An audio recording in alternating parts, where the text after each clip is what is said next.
Hey YouTubers, Steve here. Hey, just wanted to follow up on something I said I was going to do, which is test out denatured alcohol versus HEET versus this stuff to see which one boils water faster, and maybe they even boil them both at the same time. So I'm going to do a little test. This is the upgrade I just did to my Fancy Feast alcohol stove, and I really couldn't be happier with it.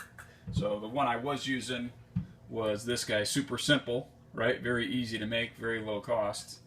But the upgrade to the tomato paste can and the carbon felt liner was just a real serious win. So I would recommend that you do that. The carbon felt can kind of get pricey, but join in with some buddies and split the cost, that kind of thing. So here we go. I'm going to do a boil test just to see if the HEET actually boils faster. I paid $1.58 for 12 ounces versus I got a quart of denatured alcohol back here. I think I paid about $8 for. So we'll see which one's more cost effective. I'll be right back.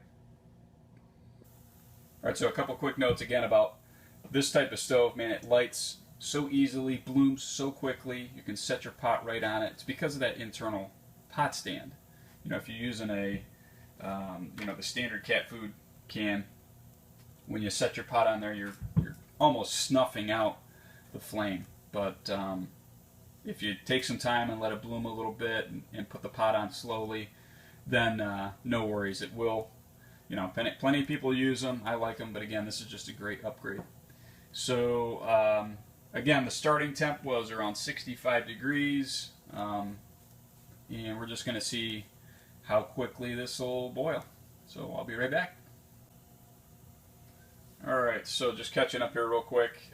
It looks to be about the same as far as giving temperature rise to the water. Again, I'm using 2 cups, 16 ounces of water, and it's starting out at 65 degrees. And here we're coming up on 3 minutes. $1.30. 130 degrees. So it looks to be about the same. The other thing I did too is just, is I put 1 ounce of HEET inside the stove. So that's what I was using with the denatured alcohol, and that's almost the perfect amount to boil 2 cups of water from when I've used it. So again, be right back. Alright, just a quick heads up here. I'm coming up on 6 minutes and 30 seconds thereabout, and that's where we were boiling with denatured alcohol. So you can see that, again, this is only the first time I've done it. I guess I probably should repeat it just to see how consistent or constant it is. But the HEET's coming up a little shy for overall heat output. Interesting, pretty neat to know. But we can take a look at the cost too. What does HEET cost versus denatured alcohol? I'm never in a terrible rush when I'm out on the trail, to cook my dinner. So to me, it doesn't matter if it takes an extra minute. 208. And to me, that looks like that's boiling at 210. So I would have called it at 7 minutes and 5 seconds. But let's just see where we really end up. I don't know if you can even hear that. It's basically boiling. So I'm going to call it, there we go, 7:22. Alright gang, so the results is HEET did a great job of boiling water. Starting at 65 degrees, it brought it to boiling in 7 minutes, 22 seconds. And I probably would have called the boil sooner than that. It looked to be really rolling boil probably around 7:05. So it did a great job. But yeah, it fell a few seconds behind the denatured alcohol. I was boiling with that, same conditions, same stove. I was boiling with that in 6:20, 6:30, somewhere around there.